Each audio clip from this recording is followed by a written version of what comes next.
Vamos a revisar las infecciones oportunistas cutáneas en VIH. Antes de empezar la presentación es importante recalcar que muchas de estas infecciones ya se vieron en otros aparatos, como por ejemplo a nivel pulmonar o a nivel diseminado, y que la piel se puede presentar precisamente como una diseminación hematógena, y en otros casos puede ser que la piel sirva como inoculación directa de los microorganismos. Vamos a hacer una revisión de estos temas. En general, las infecciones de piel asociadas a VIH podemos clasificarlas como bacterianas, virales, fúngicas y parasitarias.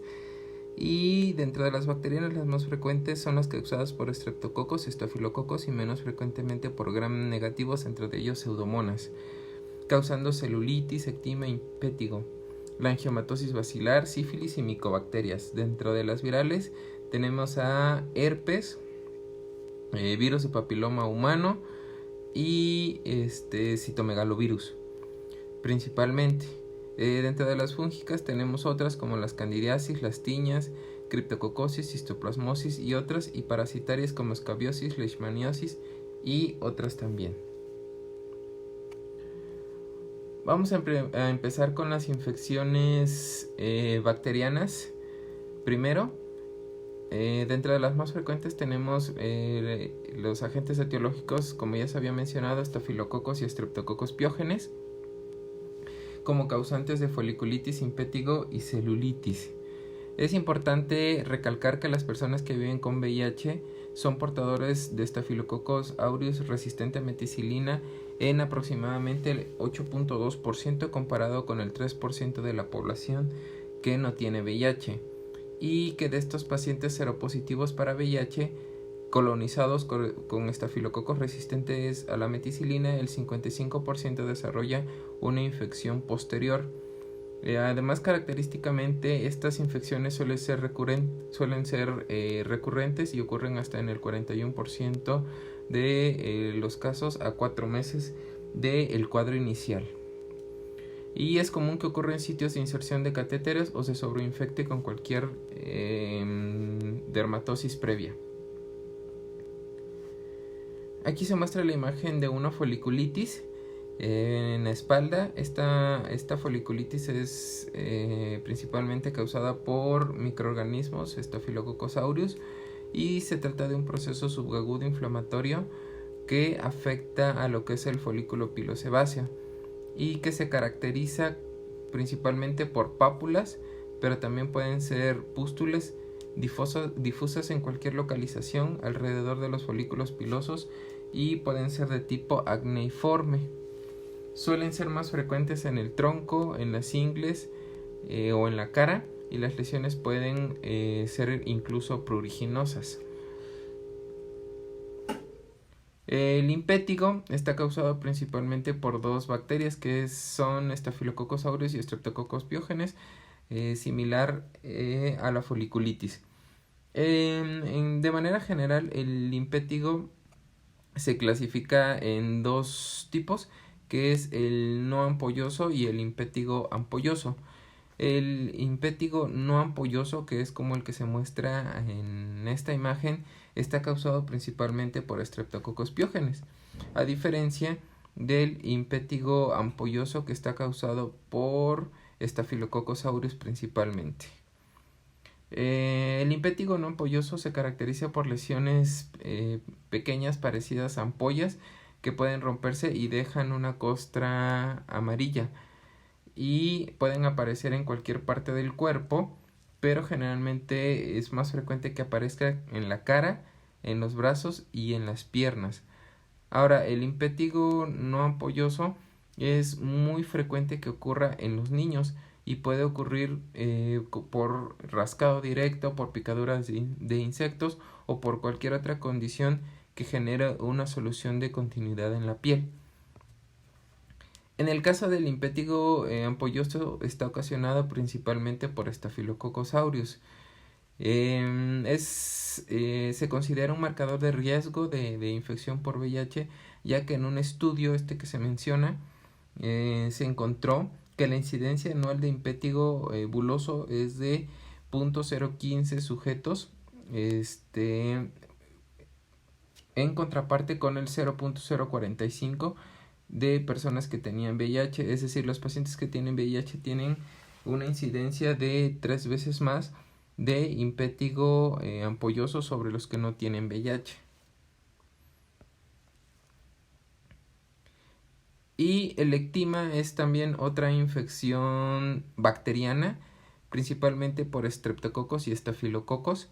Y esta es una infección un poco más profunda que la foliculitis y que el impétigo, ya que esta abarca dermis e hipodermis y que afecta principalmente a las piernas y se caracteriza por la presencia de pústulas que generan úlceras en sacabocados. De hecho, el ectima puede desarrollarse después de un impétigo inicialmente y de ahí evolucionar hacia un ectima. La causa suele ser una picadura de insecto o un traumatismo y es favorecido por autoinoculación y por mala higiene. Los microorganismos que principalmente causan esta enfermedad se mencionan aquí, pero también pueden haber otros menos frecuentes como los gram negativos.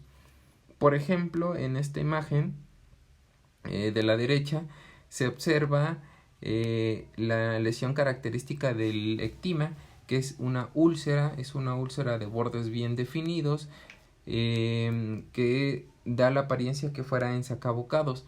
Y si se dan cuenta, en el borde externo del labio se observan estas lesiones. Lo más probable es que este caso de ectima haya sido secundario a un impétigo no ampolloso inicial. De hecho, este es un reporte de un paciente con ectima, paciente con VIH con ectima, en el cual se hizo biopsia y cultivo de las lesiones y se aislaron 3 microorganismos, que fueron Streptococcus pyogenes, Staphylococcus aureus y E. coli.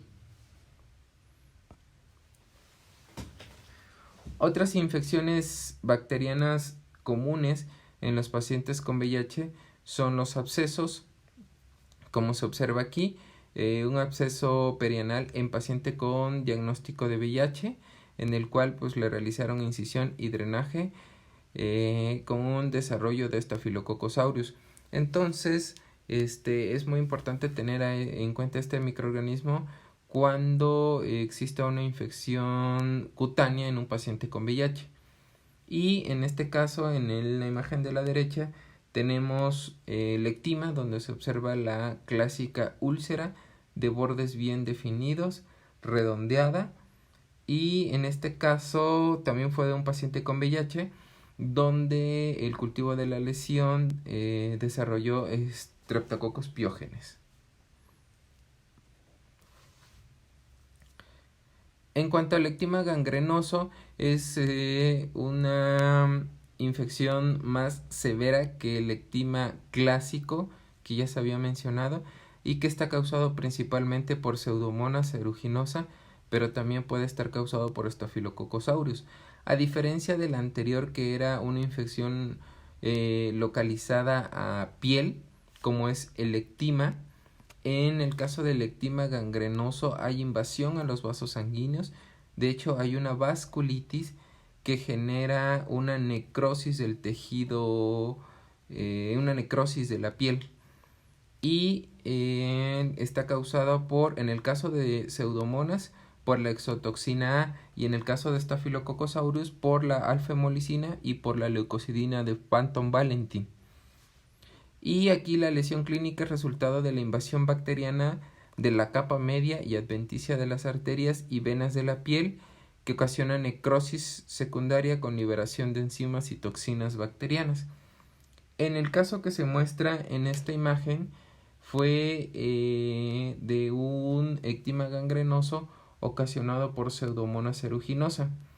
De hecho, el cultivo de las lesiones arrojó esta bacteria, y en la cual se observan no solo lesiones a nivel genital y a nivel de muslos, sino también había compromiso a nivel ocular.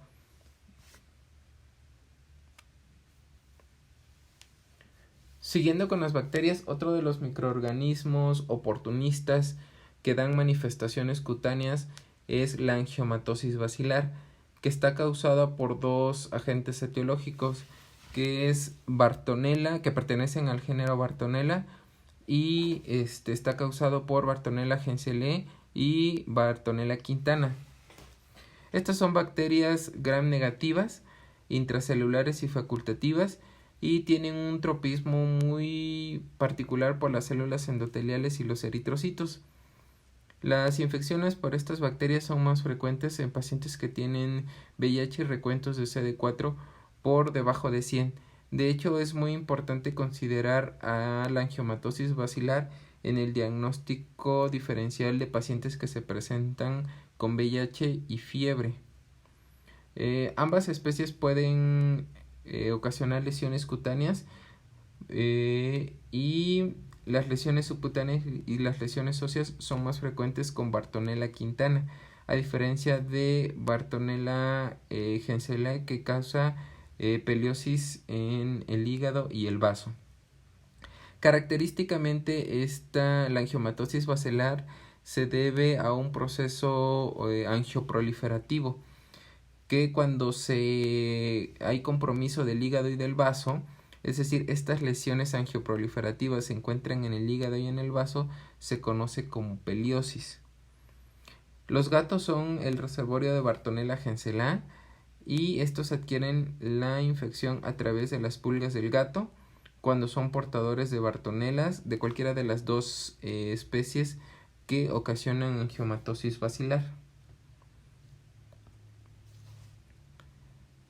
El mecanismo de transmisión es por mordida o arañazo de gato principalmente, ya que los agentes etiológicos podrían ser parte de la biota normal de la cavidad oral y faringe del gato e incluso estar colonizando las garras de los animales, y por eso es que puede transmitirse también por arañazo. También estos microorganismos pueden encontrarse en el ambiente como saprófitos, y por eso es que puede ocasionarse una angiomatosis bacilar tras un traumatismo, ya sea con plantas o con suelos contaminados con estos microorganismos. Además, Bartonella quintana se adquiere por el piojo del cuerpo, pedículos humanos. Ya se había mencionado que característicamente la angiomatosis se presenta como neoformaciones vasculares, y de hecho ocasiona lesiones que son bastante parecidas al sarcoma de Kaposi. Y esto se da porque la proteína BAT-A en la superficie de Bartonella es el responsable de la lesión de la adhesión de estas bacterias a las células endoteliales y a la fibronectina. Esto promueve la angiogénesis a través del factor de hipoxia inducible 1, el cual promueve la transcripción del factor de crecimiento endotelial vascular, lo cual va a favorecer la angiogénesis. Las lesiones que pueden provocar estas bacterias a nivel cutáneo pueden ser muy variadas, que pueden ir desde nódulos hasta lesiones francamente angioproliferativas.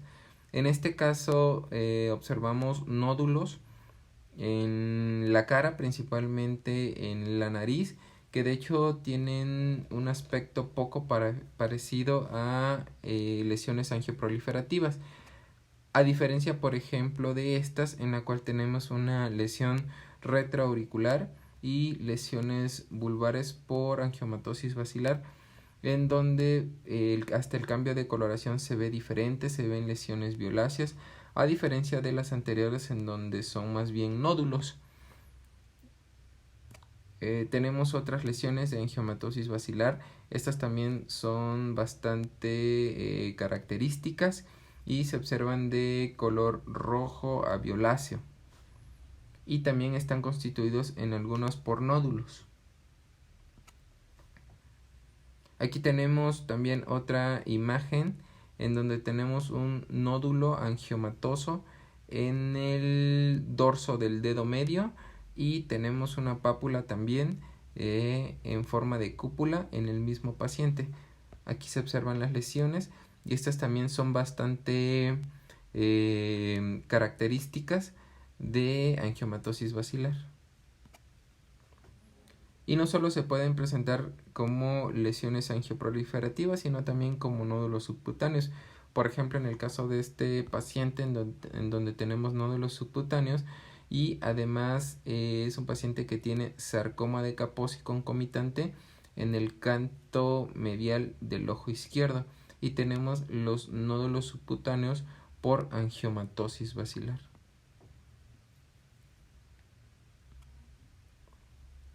Ya se había mencionado que estas bacterias pueden también ocasionar invasión ósea y aquí tenemos un nódulo a nivel de la muñeca que en la radiografía se observa que hay compromiso óseo. De hecho, se observa destrucción ósea, hay invasión cortical y también periostitis secundaria a la lesión inicial. Esto es más probable que sea ocasionado por Bartonella quintana. Y tenemos la peliosis hepática. En esta tomografía se observan lesiones hipodensas a nivel de hígado, son varias lesiones. Y también tenemos algunas otras lesiones a nivel de vaso. Esto es más frecuente que sea causado por Bartonella henselae. De hecho, también estas bacterias pueden ser causantes de endocarditis con cultivos negativos, principalmente Bartonella quintana. Para el tratamiento de la angiomatosis bacilar, peliosis hepática, bacteriemia y osteomelitis se recomienda doxiciclina a dosis de 100 mg vía oral o intravenosa cada 12 horas o eritromicina 500 mg vía oral o intravenosa cada 6 horas. Y para infecciones que afectan el sistema nervioso central se recomienda doble terapia con doxiciclina más rifampicina. En el caso de endocarditis por Bartonella, la recomendación es una doble terapia con doxiciclina y gentamicina por 2 semanas y luego continuar con doxiciclina a 100 mg intravenoso vía oral cada 12 horas. Y para pacientes con insuficiencia renal se recomienda doxiciclina más rifampicina también por 2 semanas y luego continuar con doxiciclina a 100 mg intravenoso o vía oral cada 12 horas. La duración del tratamiento se recomienda que sea de 3 meses. De hecho, son tratamientos prolongados y puede haber indicación de terapia supresora a largo plazo. Por ejemplo, si ocurre una recaída después de un ciclo de tratamiento primario que sea igual o mayor a 3 meses, se recomienda un macrólido o doxiciclina siempre y cuando el recuento de CD4 sea inferior a 200 células en el caso de pacientes con VIH. Y las indicaciones para interrumpir la terapia supresora a largo plazo incluyen que se haya completado un ciclo de al menos 3 a 4 meses de tratamiento y un recuento de CD4 mayor de 200 células durante al menos 6 meses. Y también si los títulos de Bartonella se han reducido al menos 4 veces de los títulos iniciales. Otra de las infecciones bacterianas son la sífilis. La sífilis ya se ha tocado en otros temas como neurosífilis y aquí vamos a ver las manifestaciones cutáneas. En general se divide la sífilis en primaria, secundaria, latente, que puede ser latente temprana, latente tardía y la sífilis terciaria. Esto dependiendo de los hallazgos clínicos y del tiempo de evolución desde que se adquiere la infección. En el caso de la sífilis primaria, lo característico es el chancro duro, que es una lesión ulcerosa única que ocurre en el sitio de entrada de la espiroqueta Treponema pallidum. Aunque en el 25% ocurren chancros múltiples o atípicos y las lesiones primarias pueden estar ausentes o pasarse por alto en personas que tienen VIH. En 25% de los pacientes con sífilis primaria no tratada pueden progresar a una sífilis secundaria, que generalmente ocurre 2 a 8 semanas después de la inoculación primaria y puede coexistir incluso una manifestación de sífilis primaria con sífilis secundaria. Se caracteriza en el 70% de las ocasiones por lesiones mucocutáneas maculares, maculopapulares, pápulo-escamosas o pustulosas, y pueden afectar las palmas de las manos y las plantas de los pies, y a menudo se acompañan de adenopatías, fiebre, malestar general, anorexia, artralgias y cefalea. Y también puede haber compromiso de otros órganos y originar hepatitis, síndrome nefrótico, gastritis y neumonía. Y la sífilis latente, la cual se define como reactividad serológica sin signos ni síntomas clínicos de infección. Y la sífilis terciaria, que incluye la sífilis cardiovascular, la sífilis gomosa, y puede afectar cualquier órgano. Aquí tenemos las imágenes características de un chancro duro, un chancro primario, en las cuales se observan lesiones únicas. En el caso de la imagen de la izquierda, una lesión única de bordes bien definidos, redondeadas, con una base amarillenta. Y en la imagen de la derecha también tenemos una lesión grande, tenemos otra lesión pequeña y tenemos descamación en las manos. Esto es muy sugerente de una sífilis primaria concomitante con manifestaciones de sífilis secundaria. Tenemos un chancro perianal. Hay que recordar que este se forma directamente en el sitio de inoculación del treponema pallidum, y no solo pueden ser las regiones genitales en el caso de pene o vagina en la mujer, también puede ser región perianal, puede ser boca o puede ser cualquier otro lugar en donde hayan entrado las espiroquetas. Las manifestaciones de sífilis secundarias, que incluyen precisamente este rash macular o pápulas generalizadas. Tenemos más imágenes de sífilis secundaria, ya que las lesiones de sífilis secundaria comprometen palmas y plantas, y donde se observan precisamente estas lesiones maculopapilares en la planta de los pies, y también lesiones en la lengua, lesiones papulares en el escroto y lesiones papulares en el pene. Tenemos también aquí lesiones maculopapulares en las palmas de ambas manos, sugerentes de sífilis secundaria. Para la identificación directa de la espiroqueta se dispone actualmente de varias herramientas diagnósticas, entre las que tenemos la microscopía de campo oscuro, la tinción directa de anticuerpos fluorescentes, inmunohistoquímica y PCR. Tradicionalmente la microscopía de campo oscuro se había utilizado para el diagnóstico de sífilis, ya que se puede evaluar tras muestras ya sea de chancros o de lesiones cutáneas de sífilis primarias, secundarias o congénita. El problema es que es poco sensible, con falsos negativos en más del 30% de las muestras, y que no es de utilidad en muestras orales o rectales debido a treponemas comensales en estas zonas. Tenemos también la tinción directa de anticuerpos fluorescentes, donde también se pueden tomar muestras de chancros o lesiones cutáneas de sífilis primarias, secundaria o congénita, y puede usarse para lesiones bucales y permite la detección directa y específica de treponema pallidum. También tenemos la inmunohistoquímica y tenemos la PCR, que actualmente puede ser una prueba diagnóstica bastante importante, y el problema es que todavía no se dispone de pruebas internacionalmente disponibles comercialmente, pero esto nos permite la detección directa del treponema de muestras como lesiones cutáneas, mucosas o tisulares, y no está recomendado para sangre o líquido cefalorraquídeo, ya que hay pocos microorganismos en estas muestras biológicas. Y puede usarse para detectar sífilis en lesiones orales o rectales que se almacenan o congelan, debido a que es específica de treponema pallidum. Para el diagnóstico serológico disponemos de pruebas no treponémicas y de pruebas treponémicas. Entre las pruebas no treponémicas, la más frecuente utilizada es el BDRL, aunque también el RPR. Y de las pruebas treponémicas tenemos varias, como la absorción de anticuerpos treponémicos fluorescentes, la aglutinación de partículas de treponema pallidum, ensayos de hemaglutinación, inmunoensayo o quimioluminescencia.